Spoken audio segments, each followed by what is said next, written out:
Hello millionaires and future millionaires. In today's video, we will talk about how to get rich and successful in every field of life, advice for young people. Mr. Buffett, how can I make $50 billion start young? Charlie's always said that the big thing about it is we started building this little snowball on top of a very long hill. So we started a very early age and rolling the snowball down. And of course the snowball, the nature of compound interest is it behaves like a snowball of sticky snow, and the trick is to have a very long hill. Which means either starting very young or living to be very old. I would do it exactly the same way. If I were doing it in the investment world. If I were getting out of school today, and I had $10,000 to invest, I'd start with ease. I would start going right through companies, and I probably would focus on smaller companies. Because I would be working with smaller sums and there's more chance. Charlie's has said earlier it won't be like doing that in 1951. When you could leap through and find all kinds of things. That just left off the page at you, but that's the only way to do it. You have to buy businesses, and all little pieces of business are called stocks. And you have to buy them at attractive prices, and you have to buy them.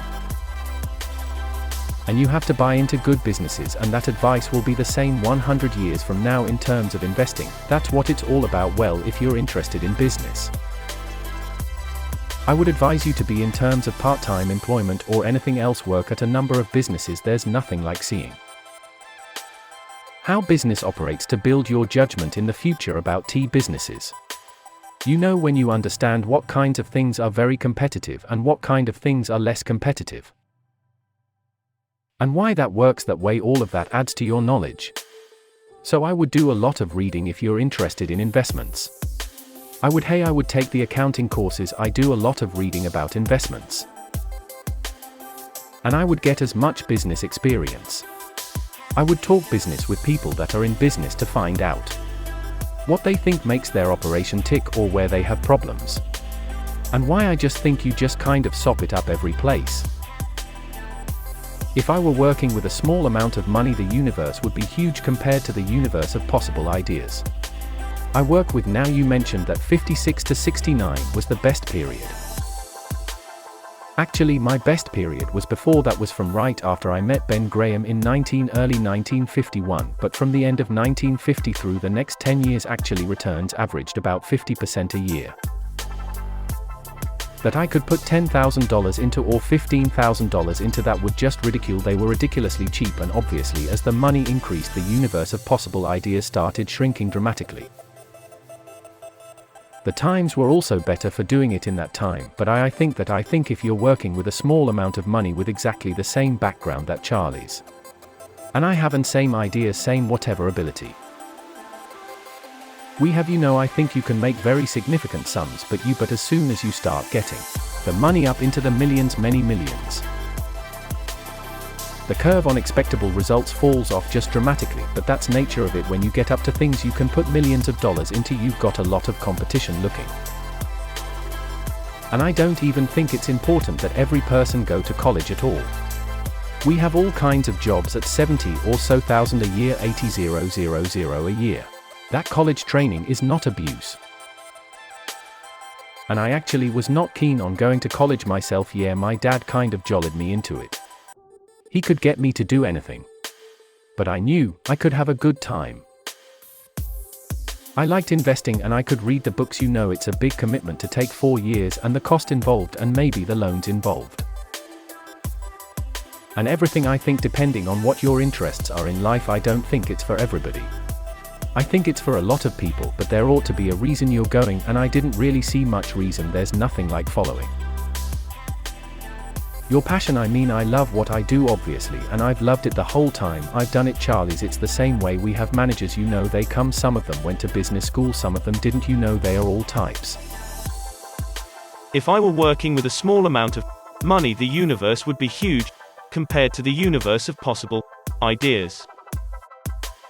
I work with now. You mentioned that 56 to 69 was the best period. Actually, my best period was before that, was from right after I met Ben Graham in early 1951. But the common factor in them, they love what they do, and you've got to find that in life.